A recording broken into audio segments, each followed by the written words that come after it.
So happy day, I'm going to look at the last line of the music this week. So starting from bar 13, the left hand is very similar to the previous line.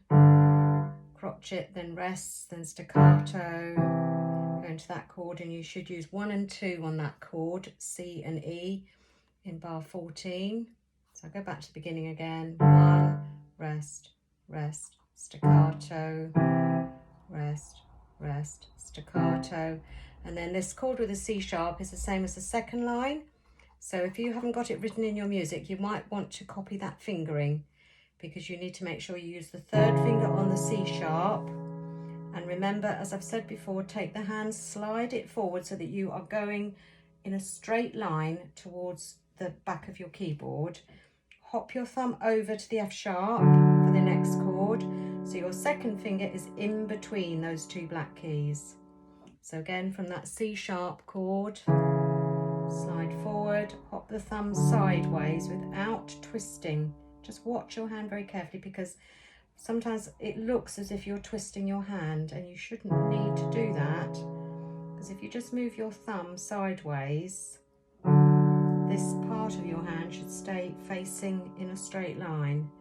Then you jump down to do that chord with the D, the E and the D. Okay, so just once more again, the left hand, that line, 2, 3, short, 1, 2, 3, short, third finger slide, and then the last bar. Okay, and then the first bar in the right hand is the same as the previous line, but then the second bar we need to be careful because it's not the same. The first 3 notes there are not the same as on the previous line. So in the right hand from bar 13, I'm going to give myself the first beat, which is the quaver rest. Then the next bar, I need to move my thumb down to E and put my second finger on G. So my fourth finger goes to the B flat. Okay, so I'll do those 2 bars again, my thumb back on the G again. Here we go. Move. Okay, and then the next bar along, I'm going to start my B flat with the third finger. So make sure you're using a third finger. And here it goes. It's the same rhythm as bar 7 on the second line of the music. The same rhythm, but not the same notes. Da, da, da, da, da, da, da. So stop on the crotchet, the end, and then you go to a semi-brief G, which should be held for the whole bar. Okay, I'll look at those chords in a second. So let's just do that whole line in the right hand. Here's the beat. 1, 2, move, da, da, da, da, da. Third finger, and G, and hold the G. Okay, right, now these 2 little chords at the end are a little bit more difficult. So while you're holding this G, you're going to put your second finger on the B flat, your 5th finger on the E.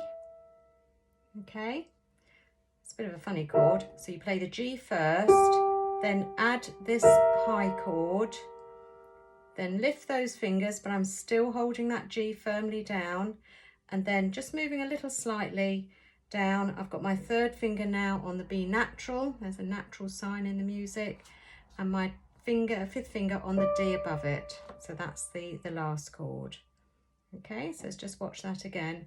So in this last bar, I put the G down first with my thumb, hold it, play the next chord, lift that chord, but leave my thumb down, just move my fingers slightly to the last chord, and then everything lifts at the same time. Like that. So I'll do the last 2 bars in the right hand. Hold the G. Right, so those 2 chords are separated. You can't possibly join them. So they have to be separated like that. But the important thing is to get that G to hold down.